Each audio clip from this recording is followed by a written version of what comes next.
In this video, we are formulating the formulas of frustum of right circular cone. ये हमारे surface area and volume chapter की 5th video है। इससे पिछली वाली वीडियोस में हमने कुछ फॉर्मूले डिफाइन किए थे और उनको अच्छे तरीके से समझा था और उन पर क्वेश्चंस किए थे और उनके बेसिक को जाना था।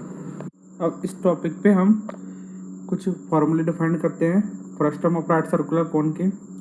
तो चलिए चलते हैं। सबसे पहले देखते हैं ये होता क्या है frustum of right circular cone. इसमें मैंने डेफिनेशन लिखी हुई है, if a right circular cone is cut off a by a plane parallel to its base, then the portion of the cone between the cutting plane and the base of the cone is called the frustum of the कोन।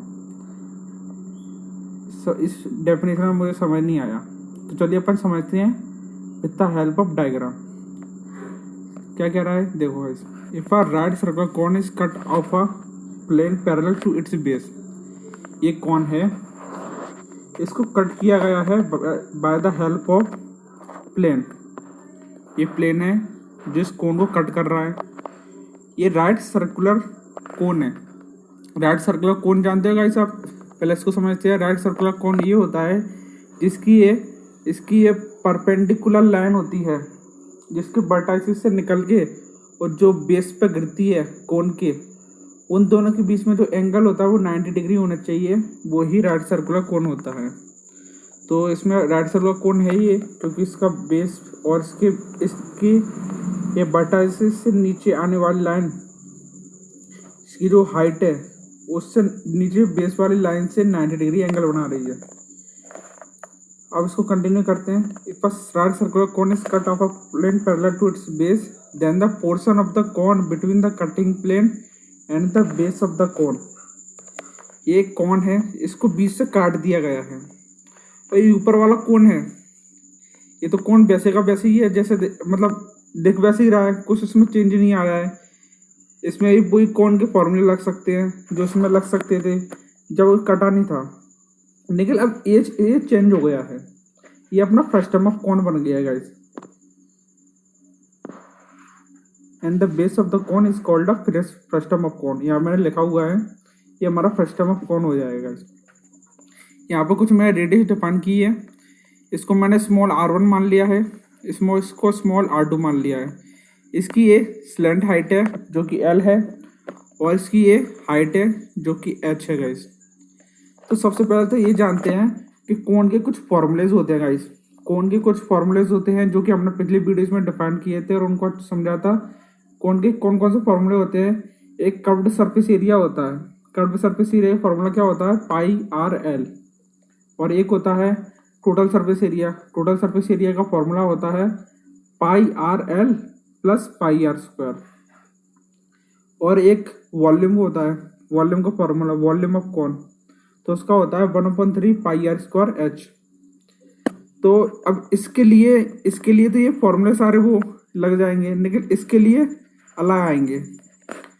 क्या अलग आएंगे तो चलिए देखते हैं। इसके लिए formula आएंगे volume of right circular cone 1/3 pi H r1 square plus r2 square plus r1 r2। ये कहाँ से आया चलो समझते हैं। आपको पता है कोन में स्लेंट हाइट निकालना होता था तो क्या करते थे, L square equals to H square plus R square करते थे गाइस। यहाँ पर रेडियस मेरे पास दो है, एक बड़ी रेडियस दी है r2, एक स्मॉल रेडियस दी है r1। तो यहाँ मैं r की जगह r2 माइनस r1 लिखूंगा। तो यहाँ पे स्लेंट हाइट क्या हो जाएगी अपनी, L square equals to H square plus r2 minus r1 का स्क्वायर। ठीक है गाइस। और यहाँ पे कुछ आफ्टर तक थोड़ा सिंप्लीफाई करने के बाद तो ये अपना आएगा volume of right circular cone. Lateral surface area होता है कोन के लिए पाई आर एल होता है, तो इसके लिए क्या हो जाएगा, आर की जगह r1 प्लस r2 हो जाएगा जो कि लेटरल सरफेस एरिया हो जाएगा। तो वो पाई r1 plus r2 into L वो लेटरल सरफेस एरिया होगा। और टोटल सरफेस एरिया क्या होगा, कोन का मैं जानता हूँ कितना होता है total surface area, pi R L plus pi R square होता था, लेकिन इसमें 2 पाई आर स्क्वायर आएंगे क्योंकि अपने पास दो बेसिस अवेलेबल है, एक ये बेस है और एक ये बेस है। आप तो टोटल सरफेस एरिया का फॉर्मूला जानते होंगे, curved surface area plus area of the base. तो यहाँ पर दो बेस हैं, तो plus 2πr² plus curved surface area. Curved surface area क्या था अपन, ये था lateral surface area, curved surface area दोनों एक ही होते हैं। तो πr1 plus r2 plus 2πr², इसको सिंप्लीफाई करेंगे तो आ जाएगा। तो हमने यहाँ फॉर्मूला डिफाइन कर लिए हैं। अब फ्रस्टम ऑफ कोण पर कुछ क्वेश्चंस भी करते हैं अपन, तो चलिए चलते हैं कुछ क्वेश्चंस परफॉर्म करते हैं। एक क्वेश्चन ये आ रहा है आपके सामने, the radii of the circular ends of a frustum of height 6 centimetre are 14 centimetre and 6 centimetre respectively, find the lateral surface area and total surface area of the frustum. Frustum of cone के मेरे को lateral surface area निकालना है and total surface area निकालना है। Lateral surface area का formula क्या होता है गाइस, ये होता है πr1 plus r2 into L, और टोटल सरफेस एरिया का क्या होता है, ये होता है r1² plus r2² plus r1 plus r2 into L. तो गाइस इनको अब देखते हैं, अब क्या हाइट दी है अपने पास, the radius of the circular ends of a frustum of height 6 centimetre and the radius is r1 14 centimetre and the r2 is 6 centimetre and height is 6 centimetre.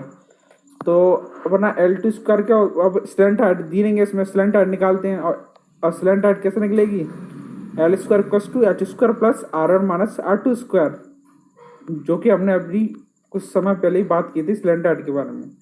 तो यहाँ से h की और r1 और r2 की वैल्यू पुट करके हम slant height निकाल देंगे आफ्टर द सिंप्लीफाई। और लेटरल सरफेस एरिया का यहाँ पे फॉर्मूला लगा देंगे अपन, πr1 plus r2 into L. तो अपना ये आ जाएगा, तो पाई की वैल्यू रख देंगे यहाँ पर 22/7 और r1 की वैल्यू 14 प्लस 6 इंटू एल, जो कि स्लैंट हाइट अपने निकाल लेते हो। अपना आंसर क्या आएगा लेटरल सरफेस एरिया का, 628.57 सेंटीमीटर का। और टोटल सरफेस एरिया भी कुछ इसी तरीके से निकालना है, r1 की वैल्यू 14 सेंटीमीटर रखना है, r2 की वैल्यू भी 6 सेंटीमीटर रखना है, और इसको सिंप्लीफाई करेंगे तो आपका आंसर ये आएगा, यही आना चाहिए। थोड़ा बहुत भी वेरी कर सकता है, निकल अप्रोक्स यही आएगा। ये तो थोड़ा बेसिक क्वेश्चन था गाइस, तो चलिए चलते हैं अब कुछ अच्छे क्वेश्चन पे आगे। एक क्वेश्चन ये रहा, a solid is in the shape of a frustum of cone, the diameter of the two circular ends are 60 centimetre and 30 centimetre and the height is 9 centimetre, find its area of its whole surface area and the volume. इसका whole surface area मांग रहा है, मतलब क्या है, total surface area frustum of cone मांग रहा है। यहाँ पर दिया है डायमीटर दिया है, यहाँ अपने पास रेडियस नहीं दी है। एट टू सर्कुलर एंड्स, एक एंड की रेडियस है,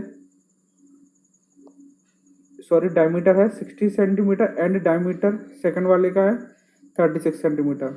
तो सबसे पहले फर्स्ट वाले की रेडियस क्या आएगी 30 सेंटीमीटर एंड सेकंड वाले की 18 सेंटीमीटर, और हाइट अपने पास 9 सेंटीमीटर दी है। तो यहाँ से अपन स्लैंट हाइट निकाल लेंगे, L² = h² plus r1 minus r2 का स्क्वायर, तो अपनी लेंथ निकल आएगी 15 सेंटीमीटर। अब volume of a frustum of कोन, ये फॉर्मूला होता है 1/3, यहाँ पे ये है 1/3 πh r1 plus r2² plus r1 into r2। तो यहाँ से आप r1 r2 की वैल्यू रखोगे और h की वैल्यू रखोगे, पाई की वैल्यू मत रखना, अभी ऐसे भी अच्छा लग रहा है, रखना चाहो तो रख सकते हो आप, थोड़ा क्या लेंथी हो जाएगा तो अच्छा दिखेगा नहीं, तो आप इतना ही लिख दो तो अच्छा लगेगा। और ऐसे टोटल सरफेस एरिया का अपन फॉर्मूला पुट करके यहाँ पे r1 r2 की वैल्यू यहाँ पे लगा के और L की वैल्यू भी यहाँ लगा के, जो कि स्लैंट हाइट है, तो अपन total surface area frustum of cone भी निकाल सकते हैं। ठीक है, और चलिए चलते हैं नेक्स्ट क्वेश्चन पे। If the radii of the circular ends of a conical bucket which is 40 metre high are 28 centimetre and the 7 centimetre, find the capacity. इसकी कैपेसिटी मांगी है, कैपेसिटी क्या होगा मतलब, तो कैपेसिटी होगा गाइस इसका ओवरऑल, इसका वॉल्यूम मांग रहा है, कैपेसिटी मतलब वॉल्यूम ही होगा और क्या होगा। तो वॉल्यूम का फॉर्मूला आप जानते हो guys, 1/3 pi H R1 square plus R2 square plus R1 into R2। ये हमने लास्ट वाले क्वेश्चन में परफॉर्म किया था।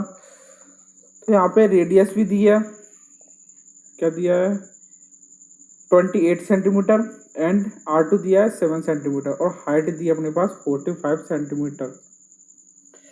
तो R1 की वैल्यू मैं यहाँ रखूंगा, R2 की वैल्यू भी यहाँ रखूंगा और R1 R2 की वैल्यू यहाँ रखूंगा और H की वैल्यू रखूंगा। तो इसको सिंप्लीफाई करने के बाद जो आंसर आएगा मेरा वो आएगा 48,510 सेंटीमीटर क्यूब। ये हमारे आंसर आ गया कैपेसिटी ऑफ द बकेट। ये कितना कैपेसिटी होल्ड कर सकता है किसी सामान को रखने के लिए, मटेरियल भी हो सकता है, कुछ भी हो सकता है। तो ये हमारा आंसर है गाइस। यहाँ पे हमारे क्वेश्चन फर्स्ट टर्म ऑफ कौन के समाप्त होते हैं। शायद आगे भी इस पे क्वेश्चन आ सकते हैं। Stay tune. Thank you guys हमारी वीडियो देखने के लिए।